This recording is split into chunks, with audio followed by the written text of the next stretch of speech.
Greetings and salutations, my fellow thinkers. I, Thinkafur, have returned once more to speculate upon who we see within Nintendo's teaser for the sequel of Breath of the Wild. In my last video covering Breath of the Wild 2, we explored the possibilities of Demise returning whilst keeping open to the possibilities of Ganondorf, as there is also a large amount of evidence supporting Ganondorf's return also. With that said, this video is going to be all about Ganondorf, more specifically which Ganondorf is most likely to return in Breath of the Wild 2 based on a variety of factors from the teaser as well as other games and timelines. So, generally speaking, there are multiple Ganondorfs in multiple timelines. To answer this question is to answer the question of which timeline Breath of the Wild takes place in. There are many theories, and currently Nintendo has kept this game as brisk as possible with regards to the timelines, creating a game containing so many different elements of all timelines to give it its own unique take. However, there is a lot of evidence we can work with. To save some time here, I will just go out and say straight away that it's my hypothesis that Breath of the Wild takes place long after the events of Twilight Princess. Now, I will go into further detail regarding timeline placement in a different video. For now, let's turn back to Ganondorf.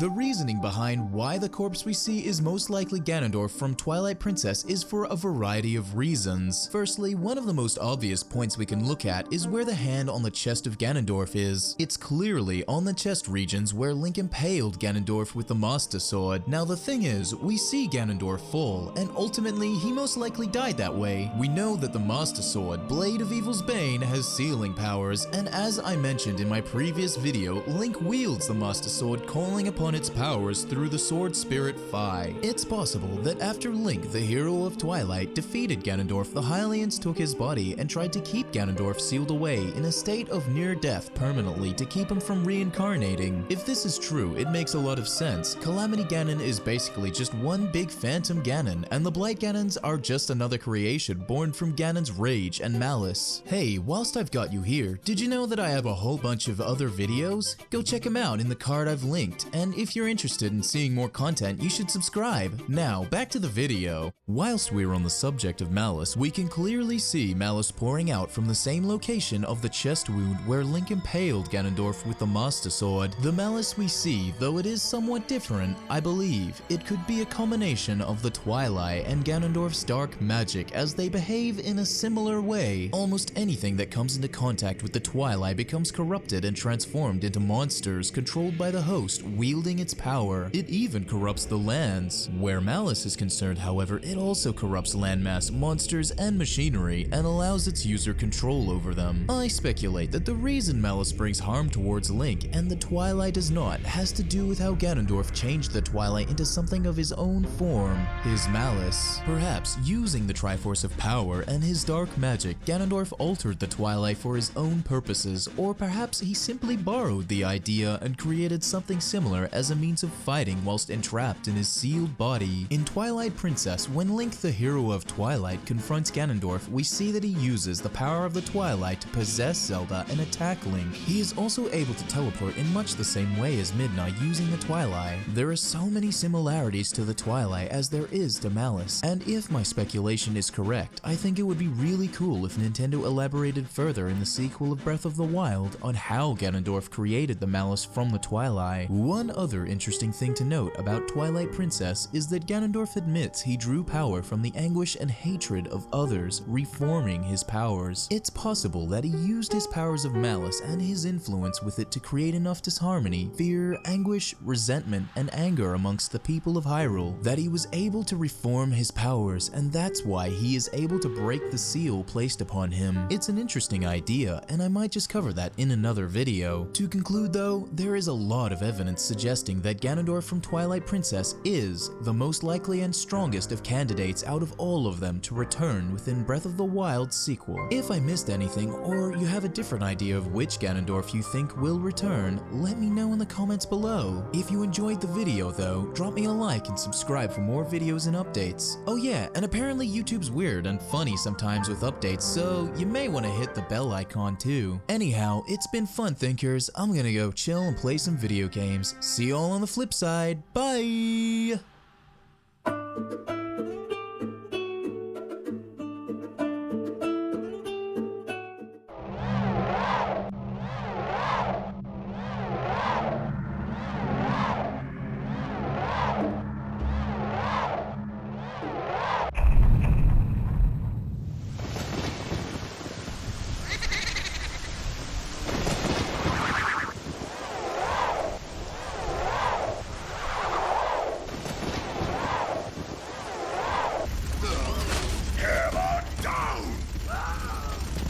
Heroes never die. Fire in the hole!